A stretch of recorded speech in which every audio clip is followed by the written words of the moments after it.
नमस्कार दोस्तों, मेरा नाम है समी। एक मुलाकात है ज़रूरी में आपका स्वागत है। यहाँ मैं आपको सुनाता हूँ कुछ पुरानी, कुछ नई और कुछ जानी पहचानी कहानियाँ। आज की कहानी का नाम है प्यार के मायने। ये एक शॉर्ट लव स्टोरी है जिसको लिखा है गरिमा पंकज ने। चलिए सुनते हैं ये वाली कहानी। उससे मेरी कोई ख़ास जान पहचान तो नहीं थी। शादी से पहले जिस ऑफिस में काम करती थी वहीं था वो। आज फ्रेंच क्लास अटेंड करते वक्त उससे मुलाकात हुई। पति के कहने पर फ्री टाइम का सही इस्तेमाल करते हुए मैंने ये क्लास ज्वाइन की थी। हाय, वो चमकती आंखों के साथ अचानक मेरे सामने आ खड़ा हुआ था। मैं मुस्कुरा उठी। ओह तुम, so nice to meet you. नाम याद नहीं आ रहा था मुझे उसका। उसने खुद अपना नाम याद दिलाया, अंकित। पहचाना आपने? हाँ, बिल्कुल याद है मुझे। मैंने ये बात जाहिर नहीं होने दी कि मुझे उसका नाम तक याद नहीं।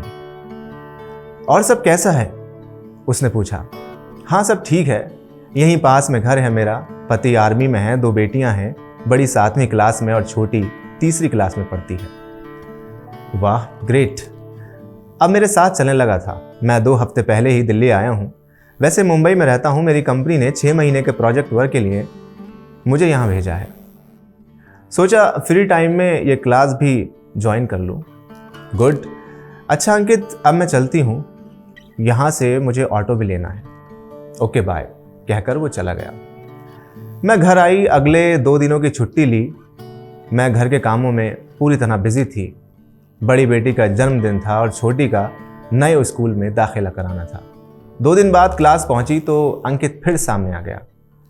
अब 2 दिन आई नहीं। मुझे लगा कहीं क्लास तो नहीं छोड़ दिया आपने। नहीं, घर में कुछ काम था। वो चुपचाप मेरे पीछे वाली सीट पर बैठ गया। क्लास के बाद निकलने लगी तो फिर मेरे सामने आ गया। कॉफ़ी? नो, घर जल्दी जाना है। बेटी आ गई होगी और फिर पति आज डिनर पर भी बाहर लेके जाने वाले हैं। मैंने उसे टालना चाहा। ओके, चलिए ऑटो तक छोड़ देता हूँ, वो बोला। मुझे अजीब लगा, फिर भी साथ चल दी। कुछ देर तक दोनों खामोश रहे।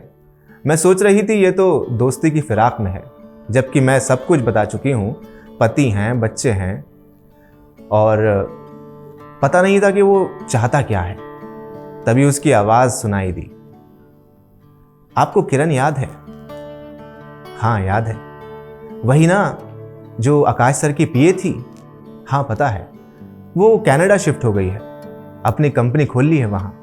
सुना है किसी करोड़पति से शादी की है। गुड। काफ़ी ब्रिलियंट थी वो।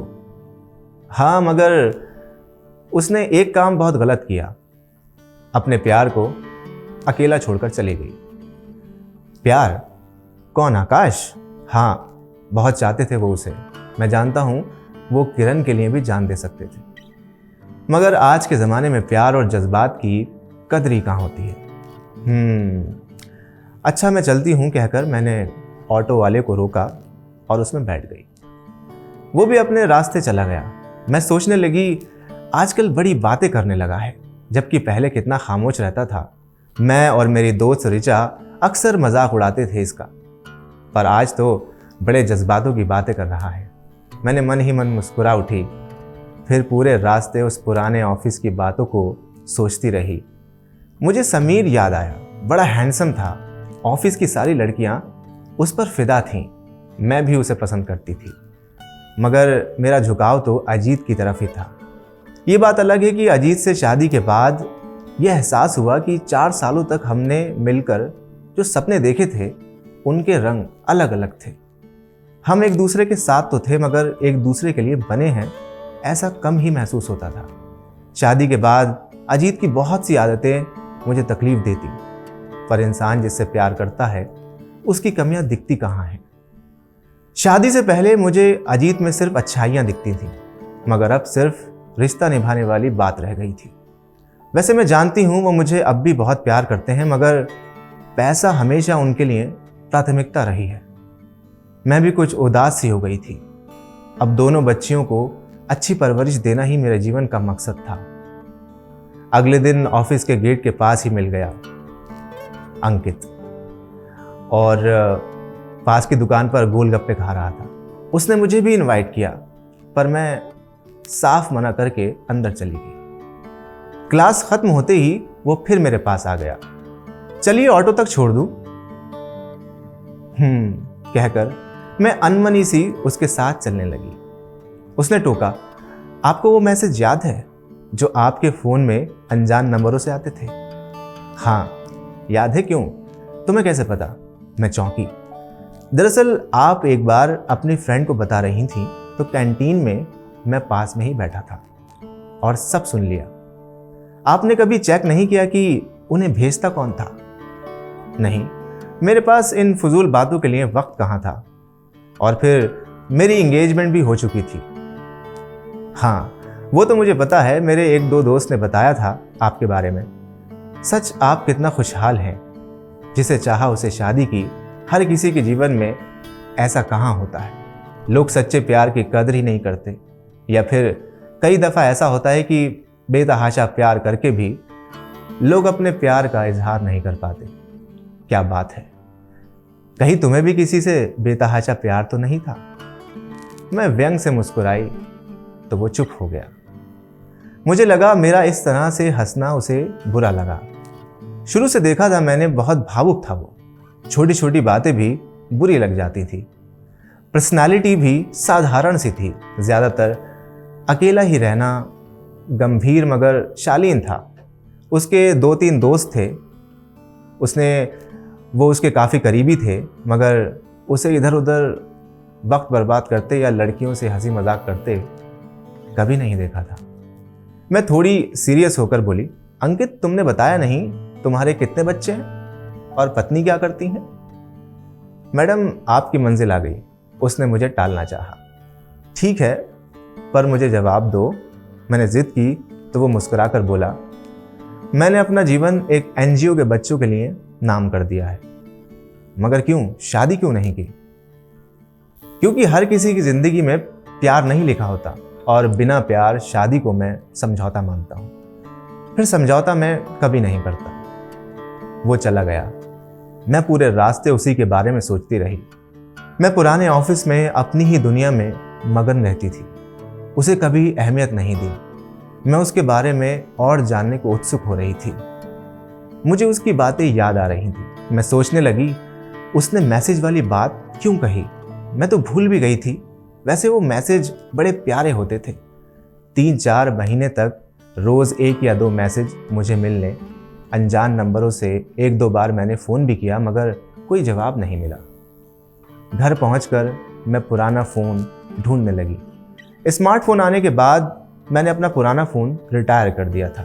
10 सालों में वो फ़ोन मेरे अलमारी के कोने में पड़ा था। मैंने उसे निकाल कर उसमें नई बैटरी डाली और बैटरी चार्ज करके उसे ऑन किया। फिर उन्हीं मैसेज को पढ़ने लगी। उत्सुकता उस वक्त भी रहती थी और अब भी होने लगी कि ये मैसेज मुझे भेजे किसने थे। ज़रूर अंकित को इस बारे में कुछ पता होगा, तभी बात कर रहा था। फिर मैंने तय किया कि खुद कल कुरेद कर उससे ये बात ज़रूर उगलवाऊंगी। पर अगले 2 दिनों तक अंकित नहीं आया। मैं परेशान थी, रोज़ बेसब्री से उसका इंतज़ार करती। चौथे दिन वो दिखा, मुझसे रहा नहीं गया तो मैं उसके पास चली गई। फिर पूछा, अंकित इतने दिन कहाँ थे? वो चौंका, मुझे करीब देखकर थोड़ा सकपक आया। फिर बोला, तबीयत ठीक नहीं थी। तबीयत तो मेरी भी कुछ महीनों से ठीक नहीं है। क्यों, क्या हुआ? उसने बड़ी फिक्र से पूछा। बस किडनी में कुछ प्रॉब्लम है। अच्छा, तभी आपके चेहरे पर थकान और कमजोरी सी नजर आती है। मैं सोच भी रहा था कि पहले जैसी रौनक चेहरे पर नहीं दिखती। हाँ, दवा जो खा रही हूं, मैंने कहा। फिर अचानक मुझे मैसेज वाली बात याद आ गई। मैंने पूछा, अच्छा अंकित, ये बताओ कि वो मैसेज कौन भेजता था मुझे? क्या तुम जानते हो उसे? वो मेरी तरफ देखते हुए बोला, हाँ, असल में मेरा एक दोस्त था, बहुत प्यार करता था आपसे, पर कभी कह नहीं पाया। और फिर जानता भी था कि आपकी जिंदगी में कोई और है, इसलिए कभी मिलने भी नहीं आया। मैंने लंबी सांस ली। अच्छा, अब कहाँ है तुम्हारा वो दोस्त? वह मुस्कुराया। वो निधि, वो इस दुनिया की भीड़ में कहीं खो चुका है। और फिर आप भी तो अपनी ज़िंदगी में खुश हो। आपको परेशान करने वो अब कभी नहीं आएगा। ये सही बात है अंकित, पर मुझे ये जानने का हक तो है कि वो कौन है और उसका नाम क्या है। वक्त आया तो मैं आपसे मिलवाने ज़रूर लाऊंगा, मगर फ़िलहाल आप अपनी ज़िंदगी में खुश रहिए। मैं अंकित को देखती रही और वो इस तरह की बातें कर सकता है, मैं मुस्कुरा उठी। क्लास ख़त्म होते ही अंकित मेरे पास आया और ऑटो तक मुझे छोड़ने चला गया। उस शाम तबीयत अचानक बिगड़ गई। 2-3 दिन मैंने पूरा आराम किया। चौथे दिन क्लास के लिए निकली तो बड़ी बेटी भी साथ चल दी। उसकी छुट्टी थी, उसी रास्ते उसके दोस्त के यहाँ जाना था। इंस्टीट्यूट के बाहर ही अंकित दिख गया। मैंने अपनी बेटी का उससे परिचय कराते हुए बेटी से कहा, बेटा ये आपके अंकित अंकल। तभी अंकित ने बैग से चॉकलेट निकाला और फिर बेटी को देते हुए बोला, बेटा देखो अंकल आपके लिए क्या लाए हैं। थैंक यू अंकल, उसने खुशी से चॉकलेट लेते हुए कहा। अंकल आपको कैसे पता चला कि मैं आने वाली हूं? अरे बेटा ये सब तो महसूस करने की बात है। मुझे लग रहा था कि आज तुम मम्मी के साथ आओगी। वो मुस्कुरा उठी, फिर हमें दोनों को बाय बाय कहकर अपने दोस्त के साथ चली गई। हम अपनी क्लास में चले गए। अंकित अब मुझे काफ़ी भला लगने लगा था। किसी को करीब से जानने के बाद ही उसकी असलियत समझ में आती है। अंकित भी अब मुझे एक दोस्त की तरह ट्रीट करने लगा था, मगर हमारी बातचीत और मुलाकातें सीमित ही रहीं। इधर कुछ दिनों से मेरी तबीयत ज़्यादा ख़राब रहने लगी थी। फिर एक दिन अचानक मुझे हॉस्पिटल दाखिल होना पड़ा। सभी जांचें हुईं, पता चला कि मेरी एक किडनी बिल्कुल ख़राब हो गई है। दूसरी तो पहले ही बहुत ख़राब हो चुकी थी, इसलिए अब नई किडनी की ज़रूरत थी, मगर मुझे किसी की किडनी मैच नहीं हो रही थी। सब परेशान थे, डॉक्टर भी कोशिश में लगे थे। एक दिन मेरे फ़ोन पर अंकित की कॉल आई। उसने मेरे इतने दिनों क्लास में ना आने पर हालचाल पूछने के लिए फ़ोन किया था। फिर पूरी बात जानकर उसने हॉस्पिटल का पता लिया। मुझे लगा कि मुझसे मिलने आएगा, मगर वो नहीं आया। सारे रिश्तेदार दोस्त मुझसे मिलने आए थे। एक उम्मीद थी कि वो भी आएगा, मगर फिर सोचा कि हमारे बीच कोई ऐसी दोस्ती तो नहीं थी, बस एक दूसरे से पहले की जान पहचान थी, इसलिए थोड़ी बहुत बातचीत हो जाया करती थी। ऐसे में उम्मीद करना कि वो आएगा मेरी ही गलती थी। वक्त के साथ मेरी तबीयत और बिगड़ती गई। किडनी का इंतज़ाम नहीं हो पा रहा था। फिर एक दिन पता चला कि किडनी डोनर मिल गया है। मुझे नई किडनी लगा दी गई। सर्जरी के बाद कुछ दिन मैं हॉस्पिटल में वहीं रही। थोड़ी ठीक हुई तो घर भेज दिया गया। फ्रेंच क्लासेस पूरी तरह छूट गई थी। सोचा एक दफ़ा अंकित से फ़ोन करके पूछूं कि क्लास और कितने दिन चलेंगी। फिर ये सोचकर कि वो तो मुझे देखने तक नहीं आया, मैं भला उसे फ़ोन क्यों करूं। मैंने अपना ख्याल बदल दिया। वक्त बीतता गया। अब मैं पहले से काफ़ी ठीक थी, फिर भी पूरी आराम की हिदायत डॉक्टर ने मुझे दी थी। एक दिन शाम को अजीत मेरे पास बैठे हुए थे कि तभी फ्रेंच क्लासेस का जिक्र हुआ। अजीत ने अचानक ही मुझसे पूछा, क्या अंकित तुम्हारा गहरा दोस्त था? क्या रिश्ता है तुम्हारा उससे? आप ऐसा क्यों पूछ रहे हैं? मैंने चौंकते हुए पूछा। अब ऐसे तो कोई अपनी किडनी नहीं देता ना। किडनी डोनर और कोई नहीं, अंकित नाम का एक शख्स था। उसने मुझे बताया कि वो तुम्हारे साथ फ्रेंच क्लासेस में जाता था और तुम्हें अपनी एक किडनी देना चाहता है। तभी से ये बात मुझे बेचैन किए हुए है, बस इसलिए पूछ लिया। अजीत की आंखों में शक साफ नजर आ रहा था। मैं अंदर तक दुखी हो गई। अंकित सचमुच सिर्फ क्लास फेलो था और कुछ नहीं। चलो अगर ऐसा है तो अच्छा है, वरना अब क्या कहूँ। ये कहकर वो चले गए, पर उनका ये बर्ताव मुझे अंदर तक भेद गया कि क्या मुझे इतनी भी समझ नहीं कि क्या गलत है और क्या सही। किसी के साथ भी मेरा नाम जोड़ दिया जाए। मैं बहुत देर तक परेशान सी बैठी रही।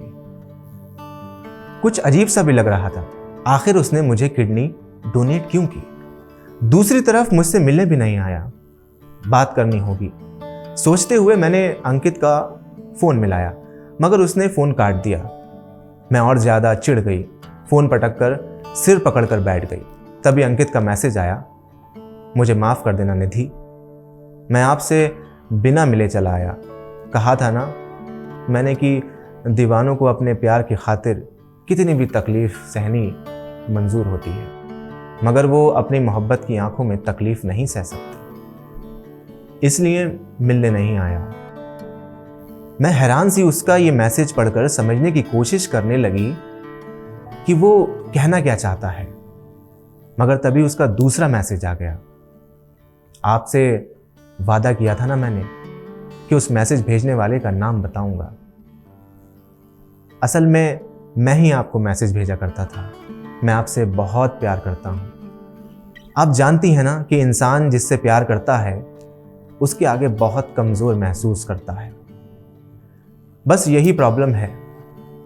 एक बार फिर आपसे बहुत दूर जा रहा हूं। अब बुढ़ापे में ही मुलाकात करने आऊँगा, पर उम्मीद करता हूँ इस दफ़ा मेरा नाम आप नहीं भूलेंगी। Good bye. अंकित का यह मैसेज पढ़कर मेरी समझ में नहीं आ रहा था कि मैं मुस्कुराऊं या रोऊं। अंदर तक एक दर्द मेरे दिल को भेद गया था। सोच रही थी मेरे दिल में ज़्यादा गहरा प्यार किसका है, अजीत का जिन्हें मैंने अपना सब कुछ दे दिया फिर भी वो मुझ पर शक करने से नहीं चूके, या फिर अंकित का जिसे मैंने अपना एक पल भी नहीं दिया मगर उसने मुझे ज़िंदगी दे दी, मेरी खुशी चाही।